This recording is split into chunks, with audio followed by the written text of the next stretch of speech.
This is the structure of guar gum.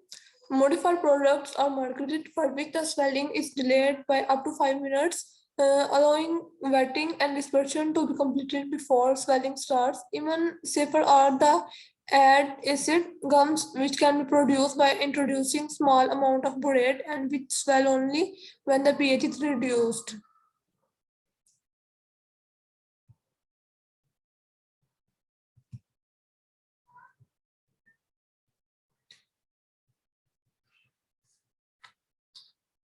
This table shows the composition and applications of galactomannan derivatives. The first is 1,2 unmodified galactomannan. This is used in carpet printing or dyeing acid metal complex dyes. Second is 1,2 depolymerized galactomannan. And this is used in carpet printing or dyeing acid metal complex dyes, cotton, viscose, bed, direct acid dyes, polyester dispersed dyes, nylon, acid metal complex dyes, acrylic fibers, basic dyes.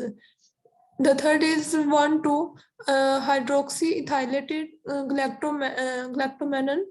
This is used in carpet printing or dyeing acid metal complex dyes, cotton African prints with Azwex, polyester dispersed dyes, nylon acid metal complex dyes, acrylic fibers, basic dyes. Next is 1,2 hydroxy propylated galactomannan. This is used carpet printing or dyeing acid metal complex dyes. The next is 1,2 additionally depolymerized carboxymethylated galactomannan. This is used in carpet printing or dyeing acid metal complex dyes, cotton, wet, limited reactive dyes. Next is 1,4 hydroxyethylated.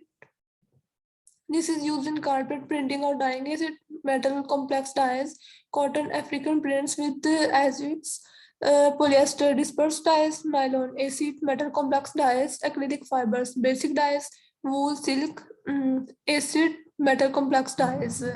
1,4 carboxymethylated. This is used in cotton, viscose, wet dyes, wool, silk, acid dyes. Next is 1,5 hydroxy propylated. Additionally, depolymerized sizing carboxymethylated sizing carpet printing or dyeing acid metal complex dyes. Next is 1,5 additionally depolymerized. This is used in cotton, viscose, wet dyes, wool, acid dyes. Next is alginates. The principal carbohydrate component of brown seaweeds in alginic acid. Different carbohydrates, agar and carrageenan, are found in the red seaweeds. Some species of bacteria also produce alginates. Extraction of the alginic acid from the brown seaweeds is by digestion with solutions of sodium carbonate. Purification can be accomplished by precipitation as a calcium salt, reconversion to the free alginic acid, and neutralization to give the desired salt.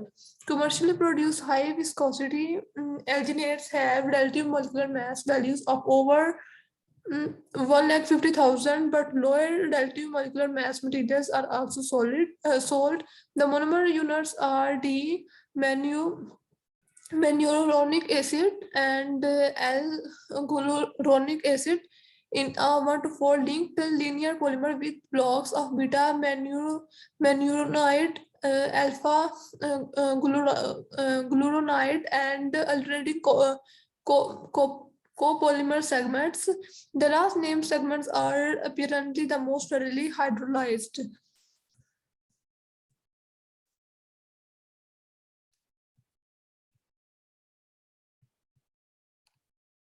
The relative amounts of the three structural blocks vary with species and age of the seaweed, but the typical ratio of manuronic to gluuronic units is 1.5:1. Sodium alginates have become very important for print paste thickening because of their ready solubility even after high temperature fixation treatments. They are especially important for paste of reactive dyes because the extent of interaction is very small. This is due to the absence of primary hydroxyl groups and to the repulsion of the anions by the ionized carboxyl groups of the polymer under alkaline conditions. The viscosity of sodium alginate paste will depend on the relative molecular mass, concentration, method of preparation, shear stress, and the presence of other ions. Some high viscosity products contain a significant concentration of calcium ions, which allow the user to modify the paste properties. The cross-linking effect of the calcium ions increases the viscosity and the cytoplasticity of the paste, but additions of controlled amounts of polyphosphate reduce these effects. The stability is good between pH 4 and pH 10, but gels are formed above pH 11.5 and below pH 3.5. Buffered alginates are sold for use in strongly alkaline conditions. Alginate pastes are compatible with a wide range of materials, including starch, cellulose ethers, tragacanth, and galactomannan gums. These are structures of alginates. The first structure shows the beta dexamenuronic acid unit, and the second shows the alpha levoglucuronic acid unit. These are the graphs of rate of shear and viscosity versus shear stress respectively. They show the effect of relative molecular mass, concentration, and calcium ions on the viscosities of sodium alginate paste. A shows high relative molecular mass concentration 2%, calcium sequestered. B shows high relative molecular mass concentration 2%, 12% of alginate as calcium salt. C shows low relative molecular mass concentration 6%, calcium sequestered. D shows low relative molecular mass concentration 8.3%, calcium sequestered. Commercial materials of high relative molecular mass give paste of suitable viscosity for printing at around 2% concentration, whereas those of low relative molecular mass may be used at perhaps 6%. The next is gum arabic. Wounds in the bark of acacia trees exude gum that has interesting properties in spite of its very high relative molecular mass, over 250,000.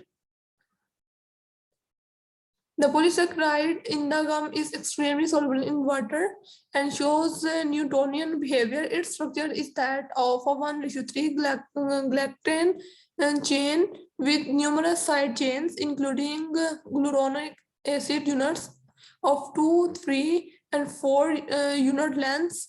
The molecular association of such a structure is impossible, so that hydration solubility are readily achieved and no orientation of the molecule occurs under shear. Gum arabic has been used as an adhesive more than as a thickening agent, for which purpose concentration as high as 40% may be required. Mixing with starch is not recommended as the polymer may separate.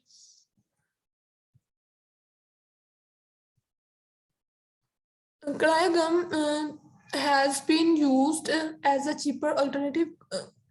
Crystal gum is a pre-swollen and purified material made from vegetable gums such as crya to be readily soluble and more reproducible in properties than the original gum. Gum tragacanth. Tragacanth is also an exudate, in this case from Astragalus gummifer, and is obtained in the form of hard translucent plates that swell in water but require boiling for perhaps 6 hours to produce a homogeneous dispersion. The solids content required is much lower than for gum arabic and maybe as low as 6%. It is also polyglycuronane, but it is less sensitive to additions of electrolyte that gum arabic and must have a less highly branched structure. An additional reason for its high cytoplastic viscosity is the presence of dispersed fibrils of cellulose, which are readily removed by centrifuging. Biosynthetic gums. Just as amylase used for decising is now primarily obtained by the culture of selected bacteria, and the product is superior in many ways to that obtained from malt. So is the biosynthetic production of cyclic agent of some importance. Some species of bacteria produce alginates or extracellular mucilages, but production in this manner has not provided an economic route. Xanthan gum, however, has been on the market since 1964. This is a cold water soluble polysaccharide with a low relative with a relative molecular mass in excess of 1 into 10 to the power 6, containing glucose, mannose, and glucuronic acid units in a branched chain structure. It gives high viscosity at low solids content. It is little affected by rising temperature or addition of electrolyte and is stable over the pH range 1 to 11. The microorganisms that produce xanthan gum can be cultivated on waste carbohydrate material. Synthetic polymer thickeners. Uncertainties concerning the availability and price of natural thickening agents and the effect of increasing petroleum prices and environmental production measures on the use of emulsions encourage the development of synthetic agents.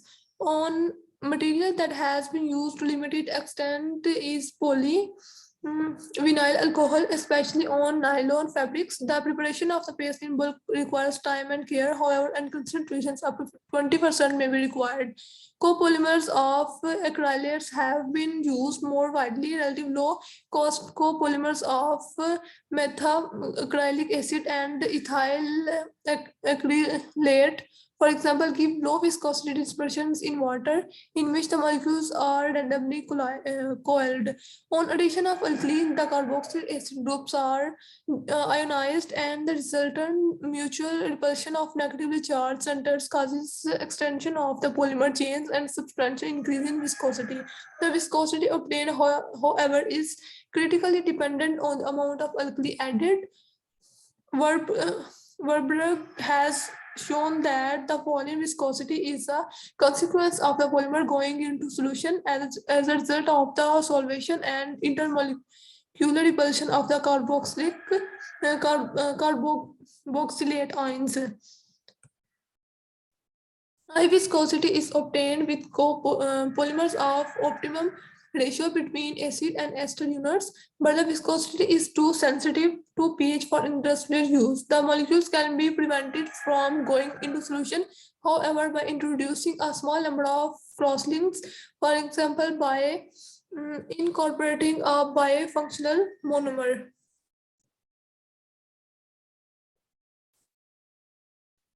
Berlin-Bach has described the production of the thickening agent by copolymerizing 1 mole acrylic acid and 0.01 mole divinyl benzene.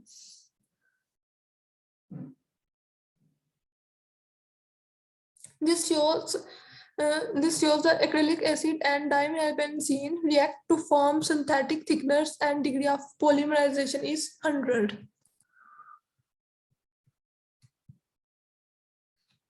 Polymers with similar properties have been produced from maleic anhydride and an olefin cross-linked with the diamine. Such products are believed to consist of bundles of polymer chains held together by the crosslinks. The dry materials are powders that swell in water and are not readily dispersed unless the particles are pre-wetted in a non-swelling liquid, but swell even more powerfully when neutralized. One successful commercial product is a liquid dispersion of acrylic polymer particles in a hydrocarbon solvent. It has a high solids content, 50 to 60%, but its mobility is high. And when it is stirred into water, a viscous paste is produced. The fully swollen molecular bundles may be sausage shaped and of substantial size with large number of water molecules immobilized within and around them. Consequently, high viscosities are characteristic for solutions of low solids content, and 1% paste may be used for printing. Such polyelectrolyte thickeners are used to replace emulsions in pigment printing with only limited increases in fabric stiffness. Because they behave like emulsions, the two types of thickener have been called dispersion thickeners. The swollen particles of similar size to emulsion droplets can be considered as a dispersed phase of water molecules held by the polyelectrolyte within a small continuous phase of mobile water. The ionic charge on the particles can be large enough to immobilize almost all the water molecules, and the paste then has a consistency of a gel. Slight shear, such as that exerted by stirring by hand, can introduce sufficient energy to overcome the bonding energy of the water sheath and the paste flows. This shows a chain straightening and swelling of a cross-linked polyacrylic acid on neutralization. The polyacid is usually neutralized with ammonia so that during the drying and baking of the pigment print, the free acid is largely reformed. The print with higher wash fastness is obtained then of then if neutralization with a non-volatile alkali such as sodium hydroxide has been employed. The presence of free acid during baking also has the consequence that the catalyst that is normally required for binded cross-linking can be omitted. The use of polyelectrolyte thickeners in print paste containing dyes rather than pigments is less attractive because of their sensitivity to electrolyte content. Even the electrolyte in a conventionally standardized dispersed dye can cause a substantial drop in viscosity by replacing the anionic dispersing agent in dispersed dye formulations by non ionic products. However, the dye manufacturers have been able to reduce this problem to acceptable proportions when suitable dyes are used, and the techniques for producing print paste of reproducible viscosity are mastered. The synthetic thickeners are found to give significantly higher fixation and color yields with dispersed dyes on polyester fabrics than natural polymer thickeners. The principal reason is likely to be that the thinner the film of thickening agent, the greater is the transfer of dye from the film to the fiber.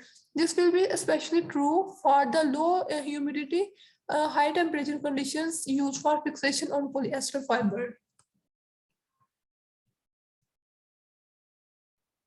The improved dye fixation may, however, be accompanied by poor resistance to abrasion before fixation occurs. A compromise may therefore be dictated with addition of a smaller polyelectrolyte or a film forming dispersion to improve the abrasion resistance. If high dye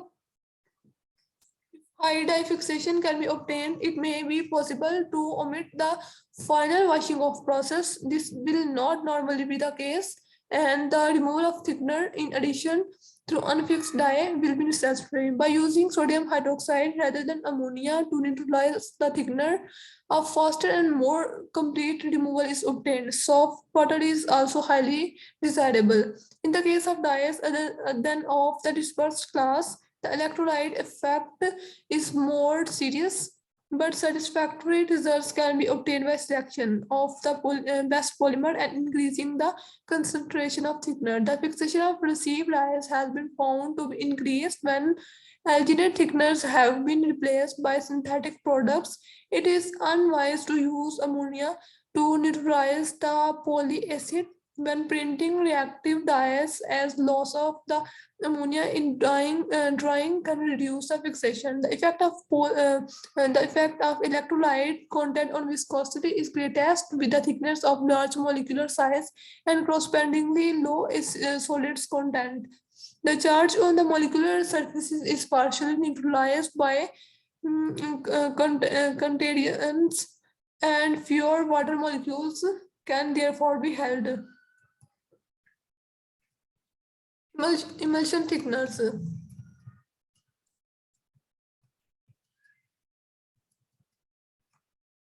When immiscible liquids are emulsified, the viscosity increases, and this can be exploited to prepare thickeners for textile printing. The emulsions used contain a hydrocarbon solvent, usually white spirit, surfactant, and water. The oil phase must account for at least 70% of the total volume.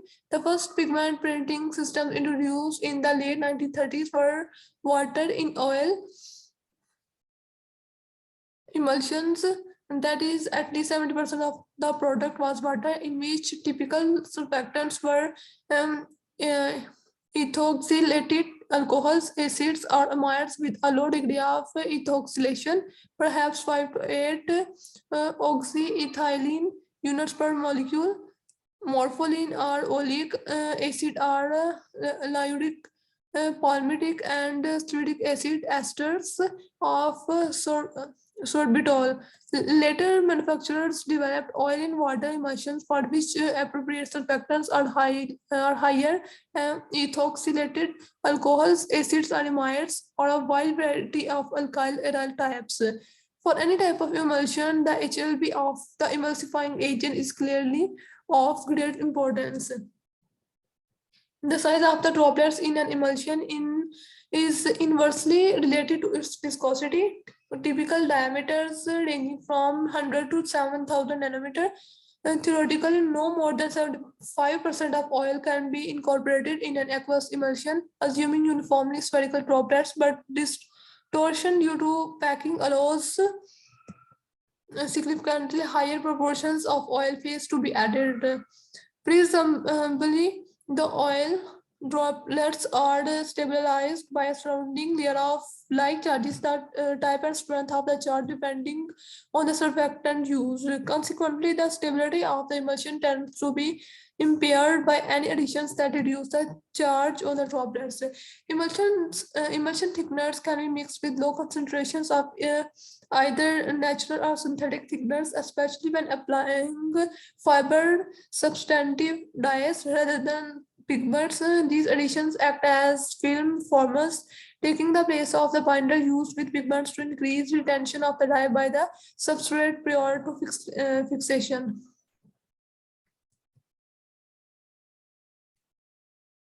Environmental aspects.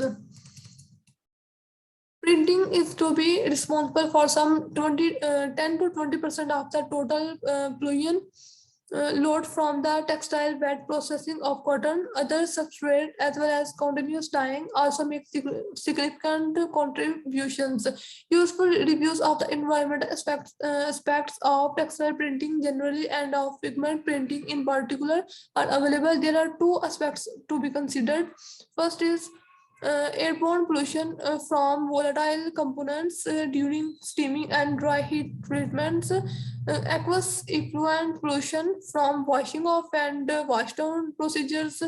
In both cases, there are two basic methods of control. First, elimination or minimization of offending products, which may involve total or partial substitution by more benign products or a redesigned process that does not require that type of auxiliary. Second method is remedial treatment of exhaust gases or effluent.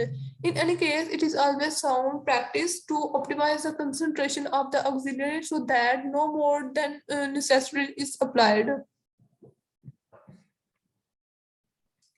This aim of using minimum quantities is assisted by the trend towards more efficient thickeners. For example, in the 1960s, it was common for thickeners to be made up to a 20 to 30% concentration, whereas today 10% is more common, and it is predicted that this will fall to an average of about 5% within the next decade.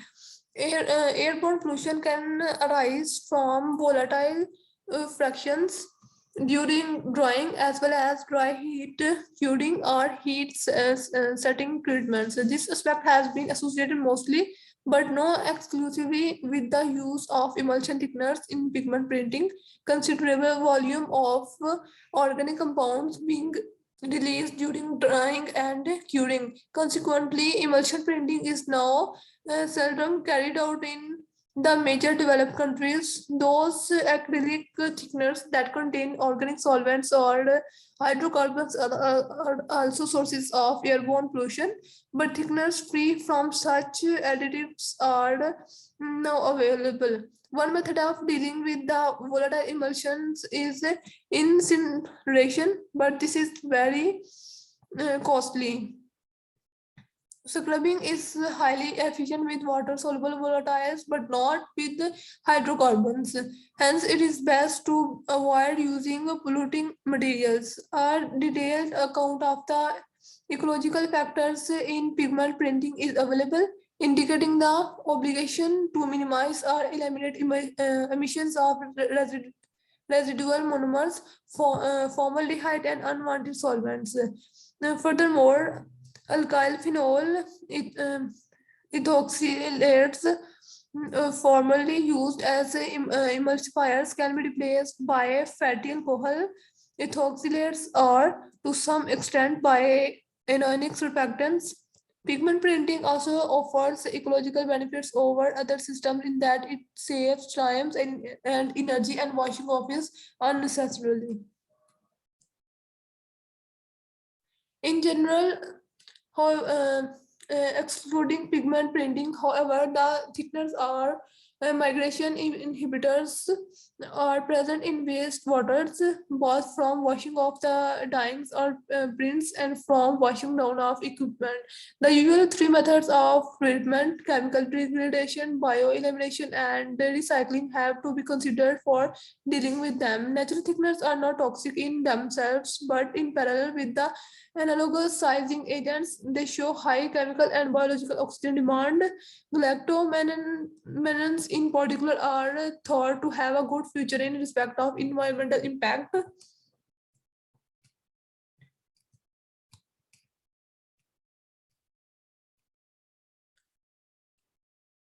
Since the naturally occurring polymers present the least difficulties in environmental terms, it is thought that their derivatives will become less important. The treatment disposable of these waste is not only expensive but entails the loss of potentially useful materials as with sizing agents. Recycling is an attractive consideration. The basic principle is the precipitation of the thickener in a suitable aqueous solvent system, followed by isolation, often by ultrafiltration.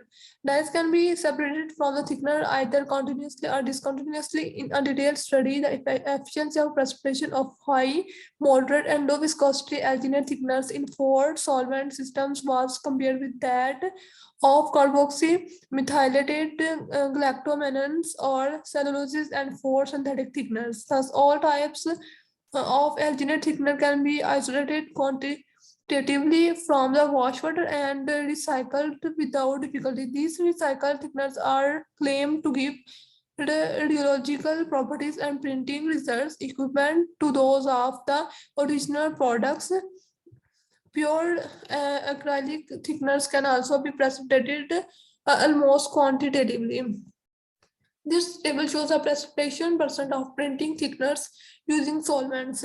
Thickener low viscosity alginate methanol 100, ethanol 100, acetone 100, aqueous methanol 100, and moderate viscosity alginate and high viscosity alginate also. Next is the carboxymethyl galactomannan Low viscosity, high viscosity. Methanol less than 90, ethanol less than 90, and acetone less than 90, and aqueous methanol 70 to 90, and so on. Natural thickeners are prone to biological attack and degradation, leading to a loss of thickening efficiency. It is common practice to add a small amount of a bactericide to protect against attack during storage. About 30 classes of compounds have been listed are bactericides, but phenol derivatives and formaldehyde have proved particularly suitable added either by the manufacturer of the thickening agent or by the printing during formulation of the stock thickener. As bactericides, such compounds are by definition toxic and hence environmentally undesirable.